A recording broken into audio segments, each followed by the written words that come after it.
Maybe the very first sentence isn't the best place to admit this, at the very moment you are deciding whether to lend me an hour or two of your attention, but halfway through the research for this story, I suffered a crisis of confidence that caused me to doubt the subject was of any interest at all, even to me, whose supposedly bright idea it was. I began seriously to doubt a long piece on caffeine was worth the time and effort it would take to report and write it, and to wonder why I had ever thought otherwise. I was in trouble. We were in trouble. Though you have an option I do not. You, at least, can stop right here.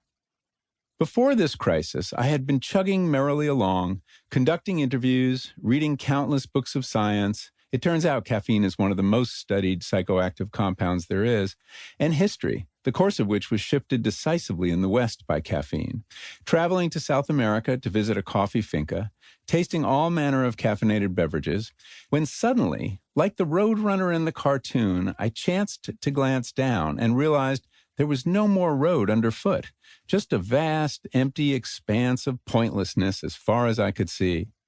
What in the world was I doing? Or perhaps it would be more accurate to ask, what was I not doing? Because something was going on with me just then that almost certainly accounts for this project's sudden loss of cabin pressure.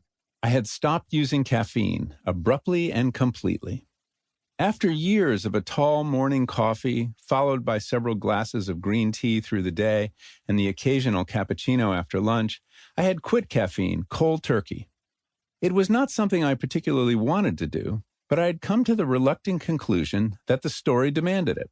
Several of the experts I was interviewing had suggested I really couldn't understand the role of caffeine in my life, its invisible yet pervasive power, without getting off it, and then, presumably, getting back on. Roland Griffiths, one of the world's leading researchers on mood-altering drugs, and the man most responsible for getting the diagnosis of caffeine withdrawal included in the DSM-5, the Bible of psychiatric diagnoses, told me he hadn't begun to understand his own relationship to caffeine until he stopped using it and conducted a series of self-experiments. He urged me to do the same. The idea here is that you can't possibly describe the vehicle you're driving without first stopping, getting out, and taking a good look at it from outside. This is probably the case with all psychoactive drugs, but is especially true of caffeine, since the particular quality of consciousness it sponsors in the regular user feels not so much altered or distorted as normal and transparent. Indeed, for most of us, to be caffeinated to one degree or another has simply become baseline human consciousness.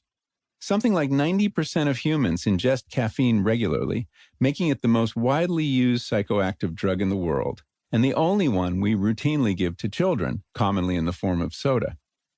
It's so pervasive that it's easy to overlook the fact that to be caffeinated is not baseline consciousness, but, in fact, is an altered state.